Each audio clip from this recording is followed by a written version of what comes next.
So what does the world need crypto for, I guess, is the kind of next question. I always worry about the use case on Bitcoin a little bit because I kind of sit here in my position of blissful ignorance, wondering about who to believe.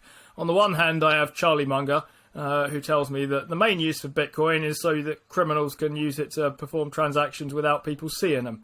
And then, on the other hand, I have Paul, who tells me that this is not true. And then I have sort of two thoughts. One is that I'm not really sure I want to take Paul's word for it on what crypto does and doesn't do. And the other thought is I'm definitely not sure I want to take Charlie Munger's word for it on what crypto does and doesn't do.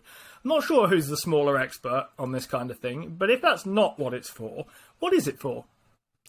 It's tricky to really tell you what it's for because there's a lot of different cryptocurrencies that are all trying to solve different little things. So the way I think about it, and it's sort of the explain it like I'm five way of talking about cryptocurrency, is if you imagine the very early computer, before we had ways of sending messages or receiving network data and things like that, we had to invent a load of protocols. And they are just little programs that do certain functions. And essentially that is what crypto do. Sometimes you have something like Ethereum, which is essentially like you would imagine that being like a Windows. And on top of Ethereum, people build a lot of different protocols to do different things. So there'll be things that Ethereum says, look, natively I can do this.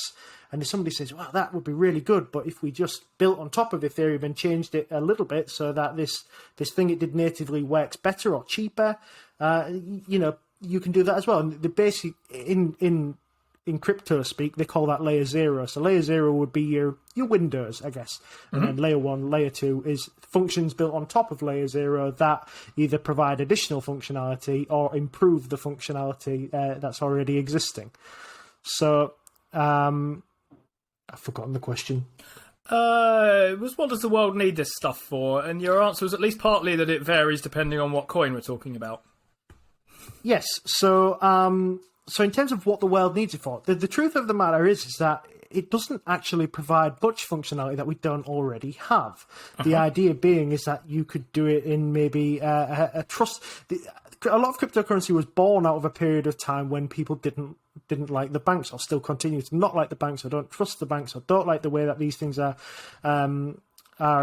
sort of centrally managed. The idea being that if we decentralize the management of the currency, you would get a better, more reliable, more secure, potentially more private way of having very similar services. I think one of the easiest use cases for crypto would be just foreign exchange. It's quite cheap to buy a certain crypto and send it to a wallet in a different country, and they can then use an exchange to convert that back. And generally, that would be cheaper than sending something over a money transfer or a MoneyGram or words to that effect. That's an easy solution for it. But there are other things as well. There are things like Audius. They're trying to build a crypto-based Spotify, essentially. There are things like Chainlink, which is trying to build a big sort of data and sort of search repository. So they're trying to be almost like crypto Google, I guess. So there's plenty of different things that people are trying to do on there, but whether or not they're all useful or not that's a different question. Sure, so they may well not all be useful. I get that there's almost certainly, I've taken my eye right off this, and I very much only see the stuff that kind of appears in my inbox as part of general financial news.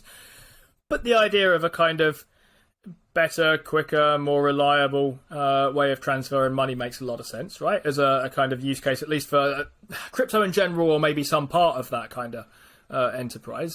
That's something that I can kind of get on board with.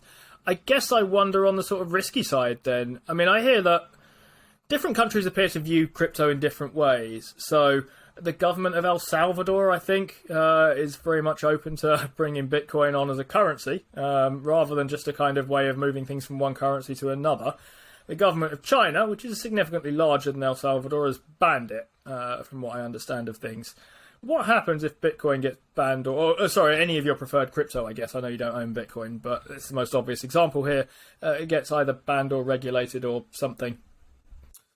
Regulated, I don't think is going to be the worst thing in the world. I think at the moment, crypto has a pretty big problem with its biggest problem with mainstream adoption is that there's a lot of scams out there. There's a lot of crappy coins that are just joke coins that are diluting at ridiculous amounts. There's a lot of pump and dump out there. I mean, every time we post a video, we have to remove a comment from somebody trying to shill something or something cryptocurrency related. So that's its major, and it's not, it's not unique in that. There's a lot of stock scams, there's a lot of pump and dump sort of stuff going on, but crypto is especially egregious. And then, unfortunately, at the moment, the press has that mentality where they're going to push that narrative on. In terms of getting banned, if it gets banned, it's done. I don't see I don't see a way of it really working. I think if you were to lose the major exchanges, if they had to shut down, and they weren't able to process money back from the currency to an actual currency, from a crypto to an actual currency, I just don't see why anybody would bother. And I think that's the biggest issue. Regulation, yeah, that's fine. I think, that's something that cryptocurrency users would have to learn to live with. I think if you want it to become a currency, then governments are going to have an element of at least visibility into how it works. And I think that's one of the reasons China doesn't like it, because it thinks if it does become too popular, it could destabilize a home currency, which is obviously not something that you would particularly want. Interesting stuff. So, I mean, one thing I kind of noticed from that is that your initial reaction then wasn't, what the hell are you talking about? That can't happen, to either regulation or things being banned. I mean, from my kind of very much outside perspective here, I genuinely wondered whether the point of these things was that they were supposed to be a thing that can't be seen by governments. And if they become regulated, well, then very much the kind of exact point of these things goes away. But that's a genuine possibility from your perspective then. Well, when you deal with an exchange, so when you log on to an exchange and you make an account, you have to submit your identification. You have to submit your address. You have to submit your usually your tax identification number. And the reason for this being is that because these exchanges are actually handling, I'm going to call it proper currency. They're handling proper currency. They have to do what's known as know your customer. So it's part of anti-fraud. What happens from that point of view is that you can then take your proper currency and change it into a cryptocurrency. You can take your cryptocurrency and you can transfer it to a wallet. All of this is registered on the blockchain. It's all registered and it can all be traced back to you. You can actually take that wallet. You can take it, off the internet. It becomes a cold wallet. Hot wallet being connected to the internet. Cold wallet being not connected to the internet. So you're swapping safety for essentially. The ease of converting it and liquidity, I guess, back to a currency that you can spend. But the issue is that you can take it off in a cold wallet and you can sit it in a vault and you can do absolutely nothing with it. But at some point, when you want to convert that back, you then have to put it back onto exchange again, which is going to be registered back onto the blockchain again. You can look at the identification numbers and it can all be traced back to you again. So is it any better than spending pounds or dollars at the moment? I don't know, but the way it gets adopted and the way it becomes a bigger thing is through regulation and acceptance, which you would not get acceptance at a government level without the regulation. Interesting. So lots to think about in that kind of thing. I guess last thing then, for trying to locate where you are on the grand scheme of people with views on crypto and stuff. So in my head, you have, down one end, you have what we'll call the level zeros, the people who are basically Charlie Munger, right? I mean, it's worthless fake gold, and if it has any use, it has a bad use, and it's no part of a civilized society. It doesn't work as an inflation hedge. I mean, so far it's been proven to be right that it doesn't work as an inflation hedge. It's behaved like a tech stock, or a speculative tech stock for that matter. But it may one day work as an inflation hedge once all the Bitcoin in the world has been mined and so on and so forth, and it's developed its proper credentials. Up the other end, you have people who think, look, it's basically the future of money, and if you don't understand it, fine, too bad for you, but you are missing out, because there really is a lot going for this. It's better than ordinary currency in pretty much every way. We'll call them the level 10s for the moment. I suppose, by default, am a level 5 in that I don't take myself to know anything at all about these things, but there are a lot of people, I think, historically, there have been a lot of people down either end of these things, and I sort of feel like people have generally moved towards kind of more of a meh sort of position off of either pole. one way or another. Where do you kind of situate yourself here, Steve? Are you sort of broadly pro or broadly anti-crypto? I'm mildly pro crypto, is I guess where I'd be at. If we were saying 10 was like a maxi, and 0 was a monger, I would probably say I'm about 6. Okay. I don't mind that. There's a lot of ideas in there that I quite like. Polkadot being one of the ones that I think is really interesting. Their idea is basically creating a system that can connect all different types of blockchains together and get them all to talk to each other. So rather than having, all these fragmented currencies all over the place, Dot creates an ecosystem in which everybody can talk to everybody, which sounds to me like a sort of holistic solution to the issue, to the issues that blockchain will face down the line. The issue with Dot, I guess, at the moment is that the market doesn't really give a shit about it. So that's that's at a pretty low kind of price. It's actually founded by one of the people he was the CTO at Ethereum. So when Ethereum formed its currency, there was a bit of an undocumented fight at the top, and the founders all split off to go do various projects. So Vitalik stayed to do Ethereum.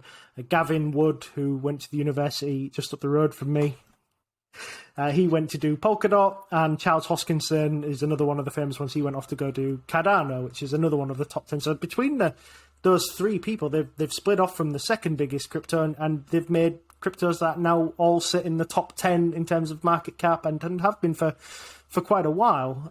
They're definitely driving the driving force behind crypto, and it is an interesting sector. But for me at the moment, I think the gloss has been taken off it. There was a lot of promise early on, and the issue I have really is that a lot of these projects come up with a lot of hype, and then they just die a death of just a lack of interest. And I think as a sector as a whole, that's what we're seeing at the moment, which could be the right time to start buying some of them. But at the moment, I just think there's better stuff to buy. Like, I think at the moment there's productive and unproductive assets. I have crypto solely in the unproductive assets, even though, Dot and Ethereum, which I do buy or have bought, are in the you can stake them and you can earn a return on them. And I do that, but I still think at the moment stocks is where I would sooner have my money. Is it worth staking them? I mean, your accountant will charge you so much money to figure out what the hell's going on with this sort of thing. I mean, would you just lose any return that you get by having to then pay someone to figure out your tax? The problem with staking them is that so according to my accountant, who has been less than useful on the matter, is that so staking gets charged at income tax level, but unfortunately you can't tot it all up at the end of the year and say, well, Ethereum's $6 now and I got 6 Ethereum, so that's £36 in income tax. Unfortunately, it gets taxed at the point that you receive it. So if you receive one Polkadot when it was $16 and you don't do anything with it, you get charged $16 of income tax, even though you haven't sold it, and that token is now only worth $6. Oh, so it's a really, really crap system for staking at the moment, especially if you get to the realms of self-assessment where you have to declare these things. So it's like the worst bits of an income statement then in that case with kind of securities. I mean, you hear Buffett complaining every time there's an AGM about the fact that they're required to mark securities through the income statement, where he points out we haven't got any income off apart from the dividends. They leave those aside for the moment, but securities and share price fluctuations, they're not income, they're just people marking up and down stuff that you already own. But in your case, they just mark it from the start, and it gets counted as that, and we don't even care where they are now, basically. Do you know what it looks? It's like accrued revenue. Accrued revenue where management says, yeah, we've got this contract, we're definitely getting 300 grand. And then next year you look at the statement and you go, why have they only added 150 grand on? Because that's what accrued revenue is. It's management making shit up. Excellent. That's how we account for those things. So maybe there is hope for it staying below the mainstream radar then.